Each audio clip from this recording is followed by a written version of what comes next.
श्रीमद्भागवत महापुराण षष्ठ स्कंध अध्याय 17। चित्रकेतु को पार्वती जी का शाप।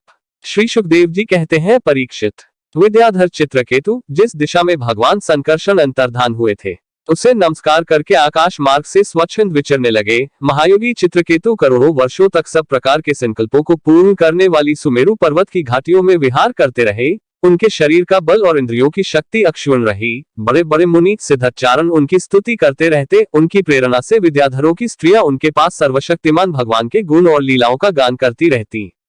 एक दिन चित्रकेतु भगवान के दिए हुए तेजो में विमान पर सवार होकर कहीं जा रहे थे। इसी समय उन्होंने देखा कि भगवान शंकर बड़े बड़े मुनियों की सभा में सिद्धाचारणों के बीच बैठे हुए हैं और साथ ही भगवती पार्वती को अपनी गोद में बैठाकर एक हाथ से उन्हें आलिंगन किए हुए हैं। यह देखकर चित्रकेतु विमान पर चढ़े हुए ही उनके पास चले गए और भगवती पार्वती को सुना सुनाकर जोर से हंसने और कहने लगे। चित्रकेतु ने कहा, अहो, ये सारे जगत के धर्म शिक्षक और गुरुदेव हैं। ये समस्त प्राणियों में श्रेष्ठ हैं। इनकी यह दशा है कि भरी सभा में अपनी पत्नी को शरीर से चिपका कर बैठे हुए हैं। जटाधारी बहुत बड़े तपस्वी एवं ब्रह्मवादियों के सभापति होकर भी साधारण पुरुष के समान निर्लजता से गोद में स्त्री लेकर बैठे हैं। प्रायः साधारण पुरुष भी एकांत में ही स्त्रियों के साथ उठते बैठते हैं, परंतु ये इतने बड़े व्रतधारी होकर भी उसे भरी सभा में लिए बैठे हैं।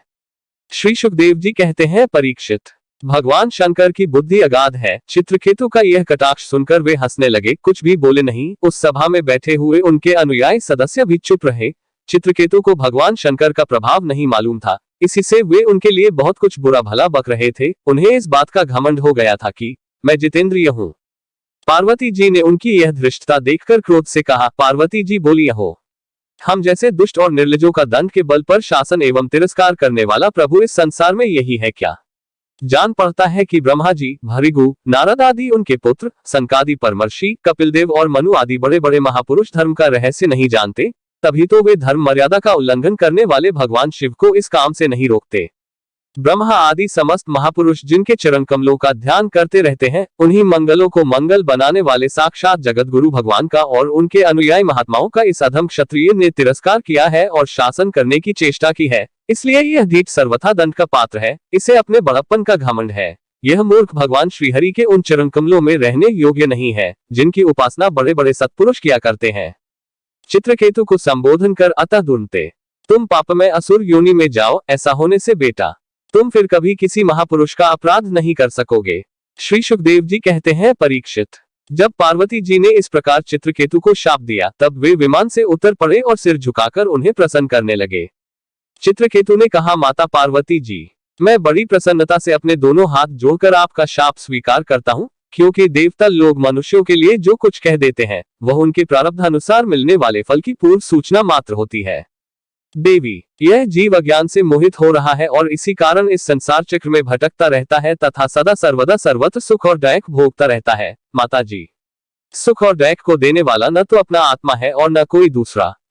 जो अज्ञानी है वे ही अपने को अथवा दूसरे को सुख दैक का कर्ता माना करते हैं। यह जगत सत्व रज आदि गुणों का स्वाभाविक प्रवाह है।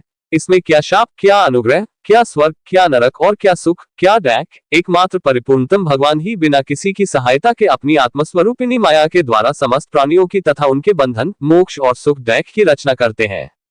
माता जी, भगवान श्रीहरि सब में सम और माया आदि मल से रहित है। उनका कोई प्रिय अप्रिय, जाति बंधु, अपना पराया नहीं है। जब उनका सुख में राग ही नहीं है तब उनमें रागजन्य क्रोध तो हो ही कैसे सकता है। तथापि उनकी माया शक्ति के कार्य पाप और पुण्य ही प्राणियों के सुख दैक, हित अनहित, बंध, मोक्ष, मृत्यु, जन्म और आवागमन के कारण बनते हैं। पतिप्राणा देवी, मैं शाप से मुक्त होने के लिए आपको प्रसन्न नहीं कर रहा हूँ। मैं तो यह चाहता हूँ कि आपको मेरी जो बात अनुचित प्रतीत हुई हो उसके लिए क्षमा करें। श्री सुखदेव जी कहते हैं, परीक्षित, विद्याधर चित्रकेतु भगवान शंकर और पार्वती जी को इस प्रकार प्रसन्न करके उनके सामने ही विमान पर सवार होकर वहां से चले गए। इससे उन लोगों को बड़ा विस्मय हुआ। तब भगवान शंकर ने देवता, ऋषि, दैत्य, सिद्ध और पार्षदों के सामने ही भगवती पार्वती जी से यह बात कही। भगवान शंकर ने कहा, सुंदरी, दिव्य लीला विहारी भगवान के निःस्पृह और उदार हृदय दासानुदासों की महिमा तुमने अपनी आंखों देख ली। जो लोग भगवान के शरणागत होते हैं वे किसी से नहीं डरते, क्योंकि उन्हें स्वर्ग, मोक्ष और नरकों में भी एक ही वस्तु वल भगवान के ही समान भाव से दर्शन होते हैं। जीवों को भगवान की लीला से ही देह का संयोग होने के कारण सुखदायक जन्म मरण और शाप अनुग्रह आदि द्वंद्व प्राप्त होते हैं। जैसे स्वप्न में भेद भ्रम से सुख डैक आदि की प्रतीति होती है और जागृत अवस्था में भ्रमवश माला में ही सर्प बुद्धि हो जाती है, वैसे ही मनुष्य अज्ञानवश आत्मा में देवता मनुष्य आदि का भेद तथा गुण दोष आदि की कल्पना कर लेता है। जिनके पास ज्ञान और वैराग्य का बल है और जो भगवान वासुदेव के चरणों में भक्तिभाव रखते हैं, उनके लिए इस जगत में ऐसी कोई वस्तु नहीं है जिसे वे हेय या उपादेय समझकर राग द्वेष करें। मैं ब्रह्माजी, सनकादि, नारद, ब्रह्माजी के पुत्र भृगु आदि मुनि और बड़े बड़े देवता कोई भी भगवान की लीला का रहस्य नहीं जान पाते। ऐसी अवस्था में जो उनके नन्हे से नन्हे अंश हैं और अपने को उनसे अलग ईश्वर मान बैठे हैं, वे उनके स्वरूप जान ही कैसे सकते हैं। भगवान को न कोई प्रिय है और न अप्रिय, उनका न कोई अपना है न पराया, वे सभी प्राणियों के आत्मा हैं, इसलिए सभी प्राणियों के प्रियतम है, प्रिय। यह परम भाग्यवान चित्रकेतु उन्हीं का प्रिय अनुचर, शांत और समदर्शी है और मैं भी भगवान श्रीहरि का ही प्रिय हूँ। इसलिए तुम्हें भगवान के प्यारे भक्त, शांत, समदर्शी, महात्मा पुरुषों के संबंध में किसी प्रकार आश्चर्य नहीं करना चाहिए। श्री सुखदेव जी कहते हैं, परीक्षित, भगवान शंकर का यह भाषण सुनकर भगवती पार्वती की चित्तवृत्ति शांत हो गई और उनका विस्मय जाता रहा। भगवान के परम प्रेमी भक्त चित्रकेतु भी भगवती पार्वती को बदले में शाप दे सकते थे, परंतु उन्होंने उन्हें शाप न देकर उनका शाप सिर चढ़ा लिया। यही साधु पुरुष का लक्षण है। यही विद्याधर चित्रकेतु दानव योनि का आश्रय लेकर त्वष्टा के दक्षिणाग्नि से पैदा हुए।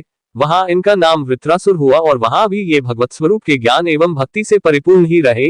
तुमने मुझसे पूछा था कि वृत्रासुर का दैत्य योनि में जन्म क्यों हुआ और उसे भगवान की ऐसी भक्ति कैसे प्राप्त हुई, उसका पूरा विवरण मैंने तुम्हें सुना दिया। महात्मा चित्रकेतु का यह पवित्र इतिहास केवल उनका ही नहीं, वह समस्त विष्णु भक्तों का महात्म्य है। इसे जो सुनता है वह समस्त बंधनों से मुक्त हो जाता है। जो पुरुष प्रातःकाल उठकर मौन रहकर श्रद्धा के साथ भगवान का स्मरण करते हुए इस इतिहास का पाठ करता है, उसे परमगति की प्राप्ति होती है।